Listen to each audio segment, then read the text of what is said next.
Welcome back. It is Tuesday, January 2nd in the NBA. My three favorite picks are on the way. Let's recap yesterday. We started 2024 with a bang in the worst possible way, an 0-4 day. And look, I wish I was one of those channels that could just speed past and say, hey, I don't know what you're talking about. Those are none of my picks. No, these were all four of my picks, and I sucked yesterday. Let's talk about it. We had some terrible luck. Jared Allen over 31.5 PRAs, ended with 31. Yeah, right on the hook. Shot 45% from the field, which 45% you'd be like, hey, that's pretty good. This guy shoots about 67% this season. Could not buy a bucket, missed some easy ones. It is what it is. I'm not going to complain about that read. Felt like we're on the right side, just got some bad luck. Tyrese Halliburton's over in points plus assists. We needed 40. He ended with 37. In hindsight, should have just taken his over in points, which he did hit, but he shot 22 times. I'm not mad there. If he shoots 22 times, bet you hits that points plus assists line almost every single time. We had Giannis's over in points in the same game. 35.5 was a high line. He did end with 30 points. Honestly, surprised he got 30 because they were triple teaming him anytime he touched the ball, hence why he had 30, 18, and 11. It's not, I can't blame Giannis a whole lot. He really tried his best. He could only do so much. And then the one that really was the dagger in my heart actually started off the day with that Jalen Brunson and Julius Randle same game parlay. We needed Randle to get 20 and 6. He did that easily. It was Brunson that we needed 25 points. The man shot 5 for 23, 22% from the field. Look, I mean, you give me Jalen Brunson with 23 field goal attempts, I would probably put 25 units on that because Brunson never shoots that poorly. So tomorrow, depending on his line, you'll probably see another Jalen Brunson prop because he does not shoot that poorly back-to-back games. He missed a lot of gimme shots that I swear he always hits. But it is what it is, guys. Look, I wish we had a better start to the year, but I'm not worried about it. I felt like we were on the right side of pretty much every single one of those picks, but obviously, I can't put the ball in the basket for them. We're all humans. I'm going to have bad days. They're going to have bad days. It is what it is. We're just going to move on. I'm not going to worry too much about it. We're going to survive bad days the whole season long, all the sports that we cover. So, like, I wish I could. I hate coming on here. I hate giving out losing picks. I hate having to recap losing picks. It is what it is. I'm not too stressed about it. You guys shouldn't be too stressed. We're going to move on. There's a reason, we're up 78 units last year across all the books and then up 150 the year before. I'm not worried about a bad losing day. Felt like we're on the right side. Let's just keep pushing on and keep going to it. We're going to start with this first pick. It's going to be a man by the name of Kobe White of the Chicago Bulls as they take on the Philadelphia 76ers over 9.5 rebounds plus assists minus 130. On PointsBet. I rarely take picks even at minus 130 unless it's like a rebounds plus assist prop because a line like this, obviously, there's a big difference for going from 9.5 to 10.5. I don't mind 10.5, although I would not play it if it was not plus money, and I would not play it if you're also for a full unit, probably around a quarter, 3/4 of a unit. But either way, when I was recording this video, this was minus 130 on PointsBet, minus 135 on ESPN Bet, and minus 140 across FanDuel, BetMGM, and DraftKings. So if it does move to 10.5, you can still take it there. Now, why am I riding with Kobe White? He is arguably my best bet of the day, but I don't want to make this more than a one-unit play because we've been a little bit cold the last probably the last week. But let's talk about Kobe's last 3 games. He's at 10, 7, and 10 rebounds plus assists. Has gone over in 2 of those 3 games, but right on the hook. We don't want 10. We want more than that today. Drummond in those games, 25, 16, and 23 rebounds. Obviously, Nikola Vucevic, who remains out. Drummond's been starting at the 5. Now, White has averaged 9.3 rebound chances and 6.7 assist chances in those games. So, I don't know. What about 16 rebounds plus assist chances? Obviously, we need 10 of those converted. I still like that. A good amount of rebounds plus assist chances. Now, prior to these last 3 games, Kobe White was destroying the line. And why I say the last 3, because that's when Drummond has started at the center position for Nikola Vucevic. However, in the 12 games prior to Drummond starting, White was crushing this line. He averaged 6.3 rebounds per game and 6.5 assists per game. And that's good for 12.8 rebounds plus assists. We only need 10 today. He had 10 rebounds and assists all 12 games, and he had 11 plus in 10 of 12. And that included a 17 rebounds plus assists game against the Sixers with Embiid active. I believe he had 8 rebounds and 9 assists, or maybe flipped around. In that game, Joel Embiid obviously did his thing. 40 points, 14 rebounds, 6 assists. Joel Embiid back today. And this is going to be his first game back after missing about a week or 2. But today, I expect Drummond, a guy that's been grubbing all the boards, taking every single rebound away from anyone else on the Bulls. Well, good luck, man, because you're not going to be able to just sit in the paint all game because you got to go out there and guard Joel Embiid. 1, he could get into foul trouble. 2, just taking him away from the hoop because he's going to have to contest those shots. So at the end of the day, I think there's going to be a lot of rebounds, more than last 3 games, open to the other guys on the court. And Kobe White's been a pretty good rebounder for him. He's not going to go out there and guard Tyrese Maxey. They'll probably put Patrick Williams on him. I think he'll just kind of be camping in the corner, guarding a guy that has very low usage. So I think Kobe White's going to be down there, ready for some rebounds, get some long 3-point rebounds, maybe off some kickouts. I think he's going to be in there. There's a reason he had 17 rebounds plus assists the last time these two teams played, then only 10 in that last game versus the Philadelphia 76ers because Drummond grubbed all the boards, but Joel Embiid did not play in that game. They're on the road. Kobe White typically starts the fourth quarter, so we should get plenty of minutes regardless of a blowout unless they're down by like 30. But I really like Kobe White tonight. I would have made this a bigger play, but I'm not going to make a big play coming off of an 0-4 night. Kobe White, first play of the day, over 9.5 rebounds plus assists. I like it at 10.5. I think very good chance he gets above 11 tonight. Now, my second play is going to be a guy that I considered doing a ladder on, but I just like him. Yesterday, I got hit with a bunch of bad shooting performances. This guy's been stinking up the joint out there. Hopefully, he bounces back just like we're expecting the other guys to bounce back because it's Klay Thompson of the Golden State Warriors over 16.5 points plus 100 on DraftKings. I personally would not play this at 17.5. I was considering putting a quarter of a unit on his 20 plus points, but that was only like plus 180. I just didn't really see a lot of value in putting a quarter unit on the plus 180, but you certainly can. I'll talk about why I like him for 20 plus. Now, I know there are people out there that said, Austin, didn't you ban the Warriors? Yes, I did ban the Warriors. However, I like their starting lineup these days. They finally are starting to have some consistency, and Steve Kerr sticking to that lineup.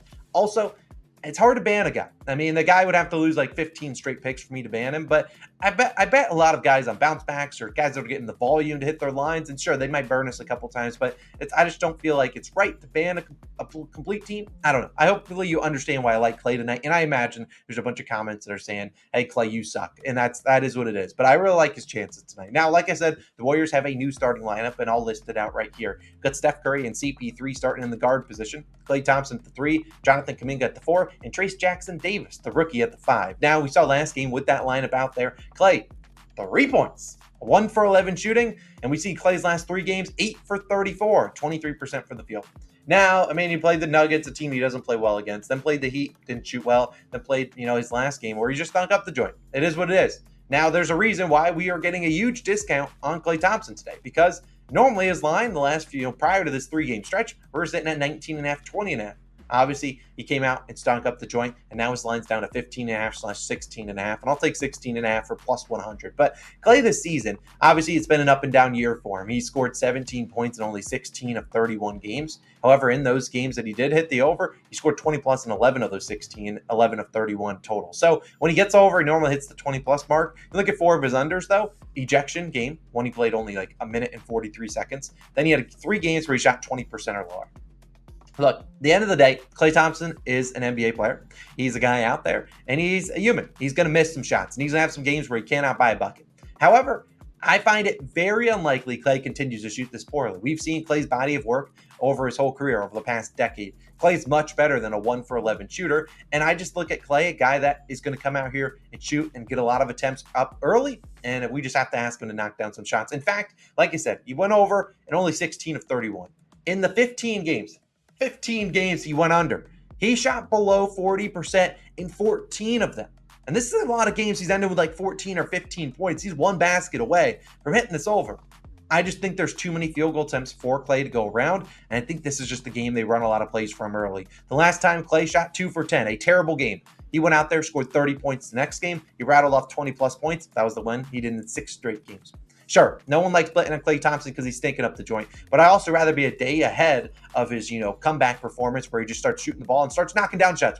I don't need to tell you Klay Thompson is good. I don't need to. Obviously, he's had some bad games this year, more than, the average NBA player, but I still do think that this guy's talented. He can shoot the basketball well, and he's coming in as a 3 spot. You got CP3 out there. He's going to get a lot more open looks. And the Magic are obviously still going to deploy all their defensive coverage on slowing down Steph Curry. I think Klay gets enough open looks. And with CP3 out there and Curry, they're going to have 2 guards. And maybe Klay now has a bigger wing on him. Maybe he gets Franz Wagner on him. And maybe Franz can't get through all the screens that maybe a smaller guard could to contest those shots. I really like Klay Thompson tonight. You don't have to bet it if you don't want to. I don't want you betting on Klay and then coming back and complaining about him. I just think it's a good spot to back him for over 16.5 points. This guy's much better than the numbers he's put up the last 3 games. Would not be surprised if he dropped 20, 25 points tonight. The volume's there. He just has to start knocking down some shots. And if Klay gets going early, they'll play him even more minutes. And I'm very confident within the first 4 to 5 minutes tonight, Klay has at least 4 to 5 shots up. We just have to ask that he makes 2 to 3 of them, and then he'll probably be in for a very good night. But Klay, yes, you're better than 1 for 11, and he's an NBA pro. No one like that, NBA champion too. No one that is a champion, or heck, even an NBA player wants to go 1 for 11 and just not work on their game for 2 days straight, and then they have 2 days off and then play the 3rd day. I just think Klay's better than that. Give me his over 16.5 points. Long Grant, Clay, we need you, man. And my third play will be a 3-leg same-game parlay. It involves 2 players. I really like their props, plus Jason Tatum. Let's talk about Shai Gilgeous-Alexander, Jason Tatum, and Kristaps Porzingis. Now, let's talk about Shai. We need him for 30 points. We need Jason Tatum, 20 points. We need Kristaps, 15 plus points. It's plus 120 on DraftKings. Now, I believe on ESPN Bet, which I probably should get an ESPN Bet account because I think it has much better value for this. So if you have an ESPN Bet account, go get it there. Maybe I'll start using them after today. But let's talk about this game because I really like this Thunder Celtics game. This is a game that really is going to be a good test for the Thunder, in my opinion. But let's talk about why I like SGA's over in points and Kristaps over in points the most. Those are the 2 guys I consider taking their over. I think SGA is about 32.5. Kristaps at about 20.5 or 19.5. Now, let's talk about SGA first. This is a guy that's been really consistent for the Thunder this year. 30-plus points in 22 of 30 games. His last 2 versus the Celtics, 31 and 37 points. The Celtics are a defense, very good. They got Drew Holiday, Derek White, very good defenders, Jaylen Brown too. But the Celtics are also a team that lets you go one-on-one on them. So I don't expect, them to suddenly change their defensive coverage. I think they're going to let Drew Holiday go out there and try to defend Shai Gilgeous-Alexander. And I'm of the opinion that no one can guard SGA in the NBA. This is the guy that plays too many minutes, can get to the free throw line too easily, and the guy that just makes tough shots. And this is a guy on the Thunder that needs to carry their team today. And in my opinion, this is a big statement game for the Thunder. It's not in terms of, hey, they win this game, hey, they're legit. But I think this is a good barometer for, hey, where are the Thunder in terms of competing for an NBA championship? And I bet you, however they perform in this one, will determine how aggressive they are at the trade deadline. Because if they win this game, they might be like, all right, we might have a good chance with this squad. However, if they don't, then we'll see what they do. But SGA is just too talented. I think he can score 30 points against anyone. Now, we need Tatum to be the next guy to score 20 points. If he can't get that done, I'm going to be pissed at him. 27 of 30 games, he scored 20+. He scored 27+ in 5 straight versus OKC. Boston, just like the Thunder defense, are very similar in terms of they kind of live with the one-on-one coverage. If you get into the paint, they'll probably double you. But Tatum is a guy that thrives on that mid-range shot. So I think he can get to the mid-range, shoot those. But Tatum's just really good. If they get trailing in this game, he'll just go into takeover mode. We know even if he scores 0 points in one half, he can go out there and score 20 in a single half. So I really like Tatum's matchup tonight. In the final leg, Kristaps is the guy that I really liked his regular over. We need 15 points from him. He's done that in 18 of 23 games. Is coming off a bad game, 14 points, so 1 point shy of what we need. 0 for 7 from 3. Hasn't had back-to-back games with less than 15 points this season. I just feel like this is a game we see a higher over-under, 240.5. We see a lot of points here. I think Kristaps obviously will have Chet Holmgren on him. I think Chet will probably sag off a little bit. And we'll see Kristaps get some open opportunities, but Chet might be coming out close with too hard of a closeout. Kristaps can drive right past him, get to the rim. He's been doing a really good job of getting to the free throw line too. They run enough plays for Kristaps, and he's open enough, and he's aggressive enough to get us 15 points, even if he has a bad half, which he certainly is capable of. But I really like the same game parlay, putting 1 unit on it, 30 points from SGA, 20 from Tatum, and 15 from Kristaps. I like it. I like it. We got a good chance. SGA, we need you to deliver, man. But those are my 3 favorite plays of the day. I know an 0-4 day is not how we wanted to start 2024, but I'm not worried about it. You guys shouldn't be either. We're going to bounce back today. We always do. We're going to bounce back, and we're just going to keep pushing on because I know how good we can be. And when we get some good performance and we get on that run, and we can go, 17-0, which we've done before, then we'll be really cooking. And I know that run is coming. Just wait. It's going to come, and then we're going to absolutely destroy the books. But those are my 3 favorite picks of the day. Klay Thompson, I need a good game from you. Kobe White, go fill up the stat sheet. And obviously those 3 fellas, go score the basketball. Let's have a wonderful day. I'll see you guys back on Wednesday with some more picks. It's Austin, signing out. See you guys in the next one. Peace.